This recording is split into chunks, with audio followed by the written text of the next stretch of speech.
अरुण, आप बात कर रहे थे वोटिंग परसेंटेज की कि 82% वोट पड़ता है नहीं पड़ता। मुझे ये बताइए, अगर इस बार वोट ज्यादा पड़ता है तो किसके लिए ये खतरे की घंटी साबित हो सकता है?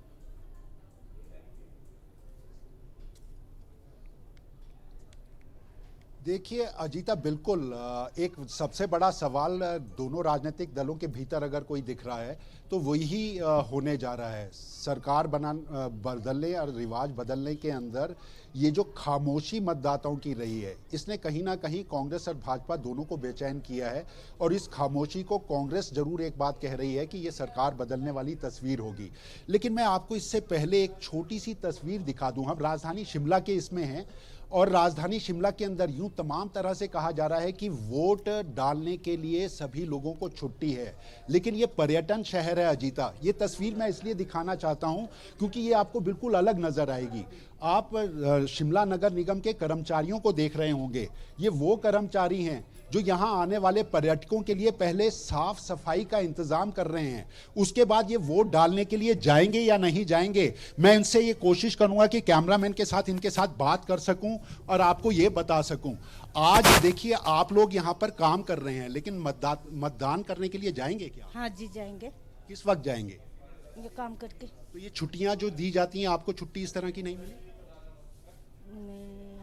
कह रहे थे ड्यूटी है आज। अच्छा, हाँ। लेकिन ड्यूटी भी निभाएंगे और वोट भी देंगे, दोनों करेंगे आप? दोनों काम करेंगे। तो ये जज्बा आप देख सकते हैं हिमाचल प्रदेश के अंदर। चुनाव आयोग की तरफ से, जिला प्रशासन की तरफ से लगातार एक बात को जरूर कहा जाता है अजीता, कि मतदान करने के लिए निकलिए। लेकिन इस पर्यटन शहर, इस पर्यटन राज्य के अंदर की एक तस्वीर हमने आपको दिखाई, जहां पर शिमला नगर निगम के कर्मचारी उन पर्यटकों के लिए, ये पर्यटकों की भीड़ आप देख सकते हैं। सुबह खिली धूप के साथ हिमाचल के लोग मतदान के लिए निकल रहे हैं, लेकिन आप ठीक मेरे पीछे देखेंगे तो ये आपको वो पर्यटक नजर आएंगे जो हिमाचल प्रदेश में घूमने के लिए आए हैं। इस सैलानियों का सैलाब जो है हिमाचल प्रदेश में मतदान के दिन भी निकला हुआ है और वो अपनी तस्वीरें खिंचाते हुए आपको जरूर दिखाई देंगे। लेकिन अजीता, यही तस्वीर, यही असल कहानी हम आपको समझाने की कोशिश कर रहे थे। एक जज्बा आप देखिए इन कर्मचारियों का, जो साफ सफाई रखकर इस शहर को सुंदर बनाने का काम कर रहे हैं, सैलानियों के लिए इसे रमणीक स्थल बनाने की कोशिश कर रहे हैं। पहले ड्यूटी निभाएंगे और उसके बाद मतदान के लिए जाएंगे। तो ये तस्वीर हिमाचल के जज्बे की, मतदाताओं की आपको जरूर दिखाई देती होगी। और जो बात हम इसके साथ अजीता इसके साथ कर रहे थे कि हिमाचल में ये जो मतदाताओं की खामोशी है, आखिर इसका मतलब क्या निकाला जा सकता है? चुनावी आंकलन के तौर पर हम अगर इस बात को देखते हैं तो किसी भी सत्ता के लिए, जो सत्ताधारी दल होता है, उसके लिए एंटी इनकम्बेंसी फैक्टर इसको माना जाता है। दूसरी बात की जाती है लहर की। हिमाचल प्रदेश के इन चुनावों में लहर तो कहीं नजर नहीं आ रही, लेकिन ये जो खामोशी है, ये कहीं ना कहीं कांग्रेस और भाजपा दोनों के नेताओं के लिए कहीं ना कहीं सांसद भरी स्थिति जरूर लेकर आई है। और उसी को देखना होगा आज जब मतदान होगा। ये खामोशी आखिर कहानी कह क्या रही थी? क्या ये सत्ता के खिलाफ की कहानी थी? क्या ये सत्ता के साथ जाने से डरने वाली मतदाताओं की खामोशी थी?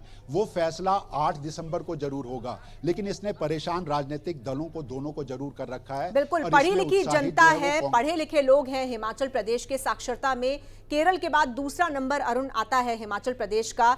तो ऐसे में यहाँ की समझदार जनता के साथ ही पसीना बहाना पड़ा है तमाम राजनीतिक दलों को, इसीलिए इतनी मशक्कत करनी पड़ी है। यूं ही अपना वोट हिमाचल प्रदेश की जनता किसी को भी नहीं दे देती है। अपने बारे में बेहद जागरूक है, अपने भविष्य के बारे में बेहद जागरूक है। बहुत सोच समझकर हिमाचल प्रदेश की जनता वोट करती है। तो ऐसे में इस बार क्या जनता का फैसला होगा, ये आज 5 बजे तक जनता ईवीएम्स में दर्ज कर देगी। आपके पास हम लौटेंगे अरुण, लेकिन इसी बीच हम रुक करेंगे। सतीश शर्मा हमारे संवाददाता सिरमौर से हमारे साथ जुड़े हुए हैं। सिरमौर में नाहन जो सीट है वहां पर वो मौजूद हैं। क्या ताज़ा खबर है सतीश, आपके पास मतदान की रफ्तार कैसी वहां पर? बिल्कुल, आपको मैं ये बता दूं कि अभी तक करीब आधा दर्जन से अधिक मतदान केंद्रों का विजिट हम कर चुके हैं और हर जगह जो मतदान को लेकर उत्साह देखने को मिल रहा है। हालांकि जिस मतदान केंद्र पर हम यहाँ मौजूद है अभी, यहाँ मतदाताओं की भीड़ नहीं है, लोग आ रहे हैं जा रहे हैं, अपना वोट डाल के लोग वापस अपने घरों को निकल रहे हैं। पर पूरे नाहन शहर की, जैसे मैंने जिक्र किया कि अलग अलग मतदान केंद्रों पर जब हम गए तो लोगों में वोटिंग को लेकर उत्साह देखने को मिल रहा है। एक जानकारी आपको ये भी दे दूं कि यहाँ से जो बीजेपी और कांग्रेस के जो प्रत्याशी है वो दोनों ही प्रत्याशी अपना वोट का इस्तेमाल वो कर चुके हैं। परिवार सहित दोनों ही जो प्रत्याशी वो पहुंच चुके थे, वोट वो अपना डाल चुके हैं। और जिस मतदान केंद्र पर हम मौजूद है, यहाँ कुछ देर में आम आदमी पार्टी के प्रत्याशी वो भी अपना वोट डालने यहाँ पर पहुंचेंगे। तो वोटिंग को लेकर उत्साह ये मैं कहना चाहता हूँ। और सिरमौर जिला के अलग अलग इलाकों से 5 सीटें सिरमौर जिला में जगह जगह से यही खबरें आ रही है कि लोगों में वोटिंग को लेकर उत्साह है और सुबह सवेरे बड़ी संख्या में लोग वोटिंग के लिए पहुंच रहे हैं। ठीक है सतीश, और ये अच्छी खबर भी है कि लोगों में काफी उत्साह देखने को मिल रहा है। एक बार फिर रुक करते हैं सोलन की तरफ। विशाल हमारे साथ बने हुए। विशाल, देखिए आपने सीटों का समीकरण तो समझा दिया और साथ ही साथ क्या मुद्दे रहने वाले हैं ये भी आपने बता दिया, लेकिन एक बार हम चाहेंगे जो मतदाता आपके पीछे नजर आ रहे हैं उनसे भी बातचीत करने की कोशिश कीजिए। उनके क्या मुद्दे हैं इस बार, किसके तहत आज क्या क्या मुद्दे हैं जिनके तहत वो आज मतदान केंद्र पहुंच रहे हैं वोट डालने के लिए? बिल्कुल, जो यहाँ पर मतदाता है हम उनसे भी बात करने की कोशिश करेंगे। मैं चाहूँगा कि जो हमारे कैमरामैन है वो यहाँ पर जो मतदान करने आया है वो उनसे बात करे और वो बताए कि वो किन मुद्दों को लेकर बात करने हैं। इस समय जो है हमारे सामने युवा हैं, आप मतदान करने आए हैं, क्या मुद्दे रहने वाले हैं इस बार आपके यहाँ पर? कुछ नहीं बोल सकते थे तो। आप बोलेंगे? देखिए, जो यहाँ पर लोग हैं वो कुछ बोलने से कतरा रहे हैं, कुछ शर्मा रहे हैं, लेकिन इतना जरूर है कि मन में कुछ ना कुछ सोच के ये जरूर आए हैं कि जो इन्होंने यहाँ पर अपना उम्मीदवार चुनना है उसके लिए उन्होंने किस रूप में मतदान करना है। विशाल, कोशिश करिए कुछ और वोटर्स से बात करने की। महिलाओं की संख्या अच्छी खासी वहां पर हम देख पा रहे हैं। बिल्कुल, यहाँ पर जो महिला हैं, महिलाओं की आप लाइनें देखेंगे कि काफ़ी बड़ी बड़ी जो लाइनें हैं यहाँ पर लगी हुई है और महिलाएं काफ़ी तादाद पर यहाँ पर इस समय जुटी हुई है। हम कोशिश करेंगे कि कोई और महिला है जो यहाँ पर बात करने की कोशिश करे।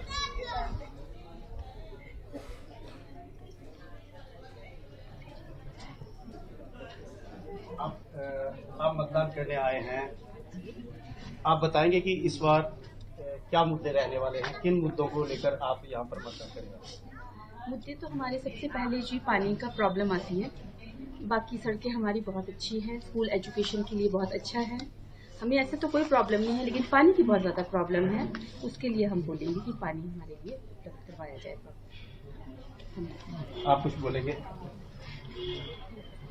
हमारे लिए जी सड़कों की सुविधा होनी चाहिए, सड़कें पक्की होनी चाहिए, सड़कों नीचे कॉलेज से आगे गांव दूर है होने की वजह से इनको सड़क की प्रॉब्लम। बिल्कुल, इनका कहना है कि गांव दूर है, सड़कों अभी भी जो है वहां पर वंचित है, सड़कों से ये दूर है। और वहीं जो पानी है, पानी की समस्या भी कसौली में बताई जा रही है। हालांकि जो है यहाँ पर करोड़ों की लागत से पानी की स्कीम भी तैयार की जा रही है, लेकिन पानी और सड़क जैसे मुद्दे जो है एक बार फिर कसौली विधानसभा क्षेत्र में रहने वाले हैं। बिल्कुल, आप बने रहिएगा हमारे साथ। इसी बीच तमाम जो वीआईपी कैंडिडेट्स हैं वो वोट डालने के लिए पहुंचते हुए नजर आ रहे हैं और तमाम तस्वीरें भी हम आप तक पहुंचा भी रहे हैं। और एक बार फिर रुक करते हैं नाहन।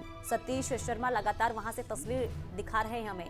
सतीश, नाहन की बात की जाए तो वहां पर ऐसे कौन से मुद्दे हैं जो इस बार असरदार साबित होंगे?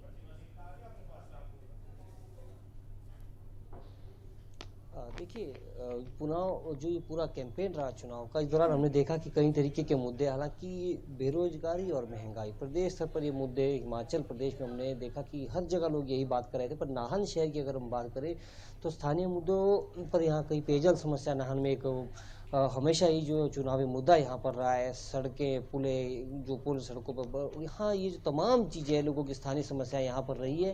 पर जब हमारी अलग अलग वर्गों के लोगों से बातचीत होती थी तो कहीं ना कहीं हर वोटर के मुंह से, हर मतदाता के मुंह से महंगाई, बेरोजगारी को लेकर, इन दो बातों पर हर मतदाता अपना जिक्र करता था, क्योंकि कहीं ना कहीं हिमाचल प्रदेश में भी हमने ये देखा है कि जगह जगह से यही सामने आता था कि महंगाई और बेरोजगारी एक बड़ा मुद्दा हिमाचल प्रदेश में रहा। तो नाहन विधानसभा क्षेत्र में भी अधिकतर मतदाताओं से हमारी बातचीत हुई, तो इसी को लेकर कहीं ना कहीं जो मतदाता है वो वोट इस बार करने वाला है।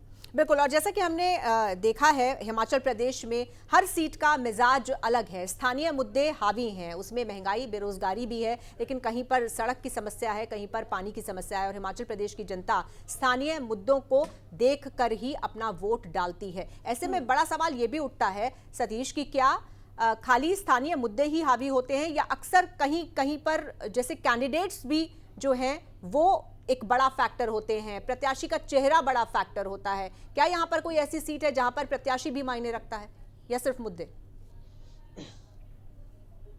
निश्चित तौर पर बिल्कुल सही कहा आपने कि प्रत्याशी भी कई बार बड़ा फैक्टर होता है। नाहन की अगर मैं बात करूं तो डॉक्टर राजीव बिंदल बड़ा चेहरा है, और पिछले 5 सालों के जो इनका कार्यकाल है काफ़ी हद तक लोग उनके से खुश भी है इस कार्यकाल से। तो निश्चित तौर पर चेहरा भी एक बड़ा फैक्टर यहाँ पर रहता है, और क्योंकि सिरमौर जिला में राजीव बिंदल एक बड़ा चेहरा है और नाहन से वो चुनाव लड़ रहे लगातार, तीसरी बार चुनावी मैदान में, 2 बार लगातार वो चुनाव यहाँ से जीत चुके, तीसरी मरतबा चुनावी मैदान में। तो बड़ा चेहरा है हिमाचल बीजेपी का। और नाहन की अगर हम बात करें तो उनको टक्कर यहाँ पर जरूर मिल रही है। कांग्रेस की तरफ से अजय सोलंकी चुनावी मैदान में, और राजीव बिंदल को कड़ी टक्कर यहाँ पर जो अजय सोलंकी जो दे रहे हैं। और गत वर्ष की अगर बात करें कि गत विधानसभा चुनाव की अगर बात करें तो उस समय भी अजय सोलंकी से राजीव बिंदल का मुकाबला था, और करीब 3500 से अधिक वोटों से जो है उनको हार का सामना यहाँ पर करना पड़ा था। तो निश्चित तौर पर जो एक चेहरा रहता है वो भी बड़ा फैक्टर चुनाव के भीतर रहता है। बिल्कुल, और चलो एक बार रुक करते हैं, अरुण नियाल हमारे साथ बने हुए हैं। अरुण, देखिए इस बार जो तमाम दिग्गज चुनाव प्रचार करने के लिए नजर आए, तमाम मुद्दे उन्होंने उठाए, तमाम दावे भी किए, लेकिन सबसे बड़ा मुद्दा अगर हम बात करें तो वो रहा पुरानी पेंशन बहाल का। ये बड़ा मुद्दा है, इससे किसको फायदा इस बार मिलता हुआ नजर आएगा?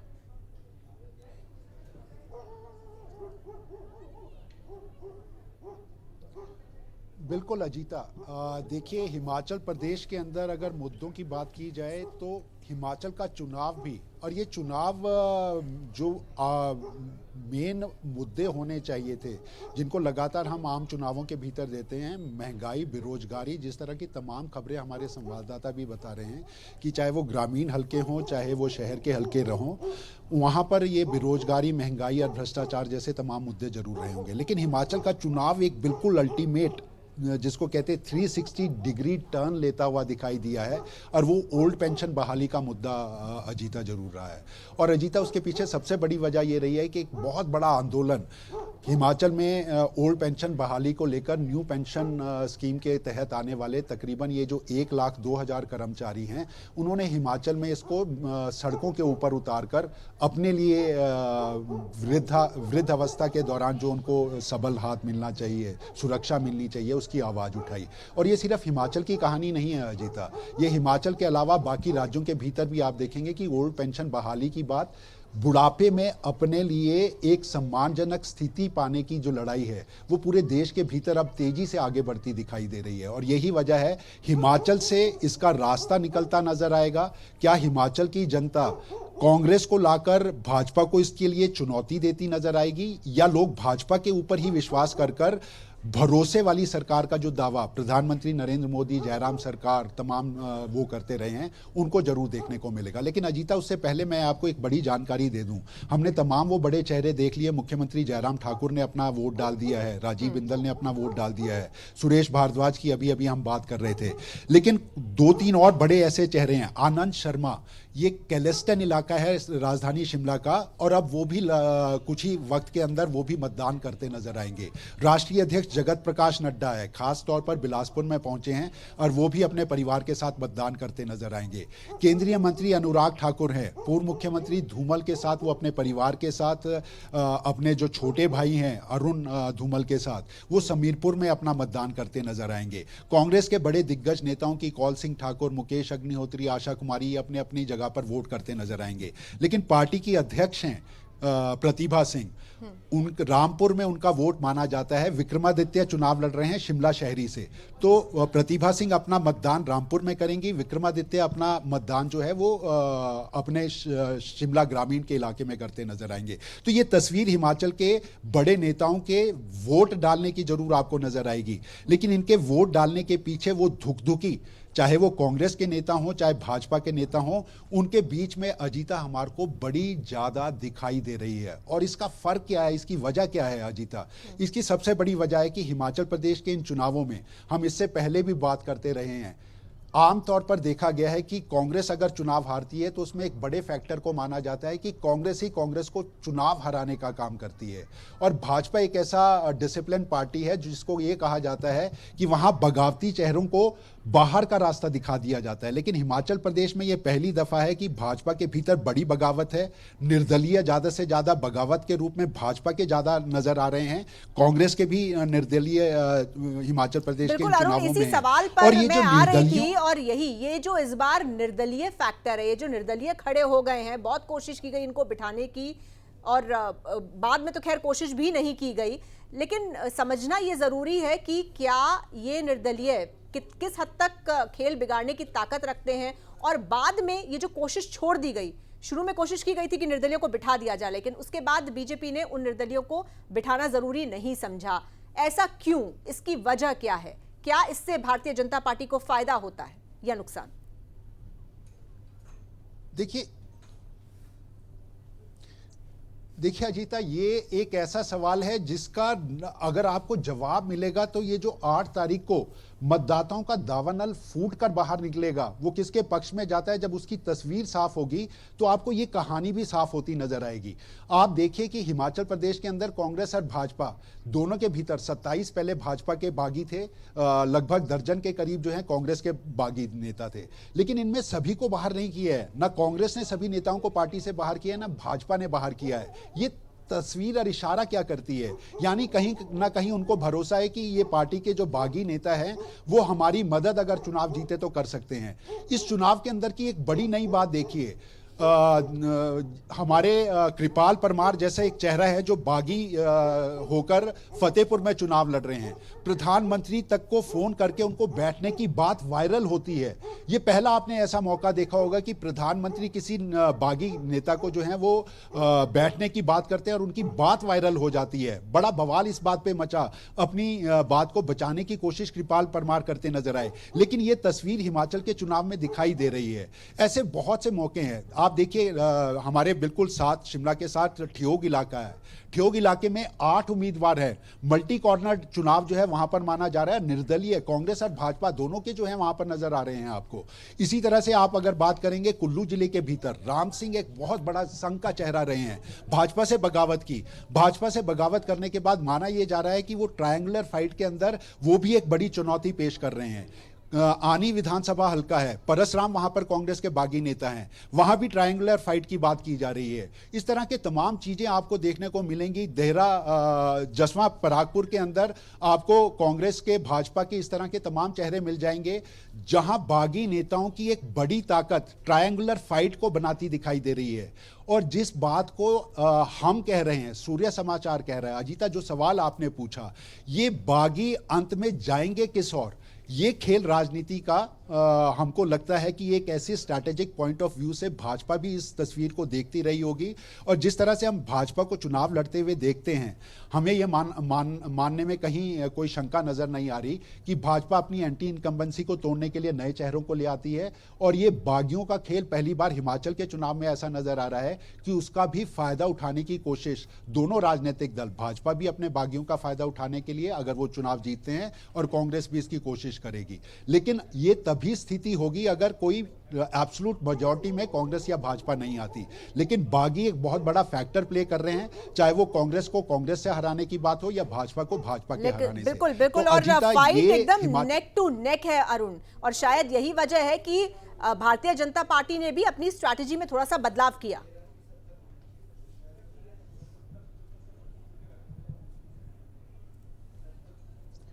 बिल्कुल अजीता, देखिए इससे पहले ये चीजें आंकलन के रूप में बहुत ऊपर तैरती नजर नहीं आ रही थी, लेकिन अब लगने लगा है, क्योंकि तमाम विश्लेषकों के एक अलग तरह के दावे हैं कि अगर ये जो जनता का गुस्सा है, ये जो लहर कहीं दिखाई नहीं दे रही है लेकिन जनता का गुस्सा है, अगर ये हुआ तो कांग्रेस का इसको फायदा होगा। लेकिन जिस स्ट्रैटेजिक तरीके से भाजपा लगभग 1 साल पहले, ये हिमाचल की तस्वीर नहीं है अजीता, ये पूरे देश की कहानी है कि भाजपा किसी भी चुनाव को हल्के में नहीं लेते। आप याद करिए, प्रधानमंत्री नरेंद्र मोदी के 4 लोकसभा इलाकों में यहां पर दौरे हुए और उन्होंने एक मुद्दे को बनाने की कोशिश की। 2 बड़े मुद्दे बनाए हैं प्रधानमंत्री नरेंद्र मोदी और भाजपा ने। पहला मुद्दा बनाया भरोसे का। उन्होंने कहा ये डबल इंजन की सरकार का जो भरोसा है उसके ऊपर जनता को वोट करना होगा अगर ये अपना विकास चाहती है। और दूसरी बड़ी बात उन्होंने ये कही थी कि ये जो हमारे हिमाचल प्रदेश के इन चुनावों के अंदर फैक्टर काम कर रहे हैं, स्ट्रैटेजिक पॉइंट ऑफ व्यू से पहली बार बगावत के चेहरों के ऊपर भाजपा का कोई डिसिप्लिन पार्टी का बड़ा कदम हमारे को नजर नहीं आया। तो ये जो 2 चीजों को तोलकर भाजपा की एक नई कवायद हमारे को देखने को मिली कि अपने बागी प्रत्याशियों के ऊपर एक कड़ी कार्रवाई के रूप में सभी को बाहर करने का हिम्मत या हिसाब वो नहीं कर पाई। तो वो तस्वीर हमारे को ये कह रही है कि एक स्ट्रैटेजिक पॉइंट ऑफ व्यू से कांग्रेस भाजपा इसमें आगे बढ़ती जरूर दिखाई देगी, लेकिन क्या इसको आर्टिकुलेट पहले कांग्रेस ने किया है? क्या कांग्रेस भी इस खेल को समझ रही है या कांग्रेस भी इस बात को समझ रही है कि अगर ऐसा होता है तो वो तस्वीर क्या होगी? लेकिन हिमाचल के ये जो 59 लाख के करीब के आप मतदाता हैं, 412 हमारे यहाँ पर प्रत्याशी हैं, उसमें मल्टी कॉर्नर्ड चुनाव भी है, बागी नेताओं के साथ कई तिकोने मुकाबले भी हैं, लेकिन मुख्य मुकाबला कांग्रेस और भाजपा के भीतर है। देखिए बागियों का क्या रोल रहता है ये भी देखने वाली बात होगी। एक बार फिर रुक करते हैं, सतीश के पास चलते हैं। सतीश, करीब करीब 2 घंटे का वक्त बीत चुका है, नाहन से अब क्या तस्वीर निकलकर सामने आ रही है? क्या मतदाताओं की रफ्तार वहां देखने को मिल रही है? देखिए, जिस पोलिंग बूथ पर तो मैं इस वक्त मौजूद हूँ, यहाँ ज़्यादा भीड़ नहीं है, पर जगह जगह से खबरें यही नाहन विधानसभा क्षेत्र के अलग अलग जगह से यही खबरें आ रही है कि लोगों में पोलिंग को लेकर उत्साह है। हालांकि नाहन से जो बाहरी इलाका नाहन का, या यूँ कहे कि नाहन विधानसभा क्षेत्र का जो ग्रामीण इलाका है, वहाँ अभी ज़्यादा संख्या में लोग वोट करने नहीं पहुँच रहे। पर नाहन शहर में सुबह सवेरे हमने देखा कि कई पोलिंग बूथों पर बड़ी संख्या में मतदाता पहुंचे थे। तस्वीरें भी हमने अपने दर्शकों को यहाँ पर दिखाई थी। तो शहरी इलाकों में निश्चित तौर पर अभी भीड़ पोलिंग बूथों पर है, पर ग्रामीण इलाकों में अभी स्लो प्रोसेस चला, यानी ग्रामीण इलाकों में जो है वो करीब 11 बजे के बाद मतदान करने वाले लोग यहाँ पर ज़्यादा पहुँचते हैं और शहर में सुबह सवेरे ही लोग जो मतदान को कर लेते हैं, मतदान निपटा लेते हैं। लेकिन सतीश, ये भी जानना चाहेंगे अमूमन यहाँ पर किस तरीके का वोटिंग ट्रेंड देखने को मिलता है?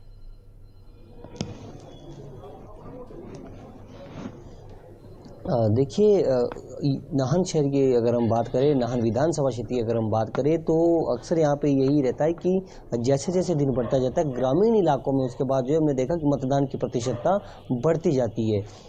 शहर की अगर मैं बात करूं, जहाँ पे इस वक्त तो मौजूद है, यहाँ सुबह सवेरे ही वोटिंग ज़्यादा यहाँ पर होती है। और जब हमने कुछ तस्वीरें इससे पहले जब हमने दर्शकों को तस्वीर अपनी दिखाई थी, शहर के वार्ड नंबर 5 से तस्वीर दिखाई थी, एक और वार्ड से तस्वीर दिखाई थी, तो वहाँ अच्छी खासी भीड़ थी। तो शहरी क्षेत्र में जो है वो इस समय ज़्यादा भीड़ है और ग्रामीण इलाकों में जो वो 11 से 12 बजे के बाद जो मतदाताओं की भीड़ बननी शुरू हो जाती है मतदान केंद्रों पर।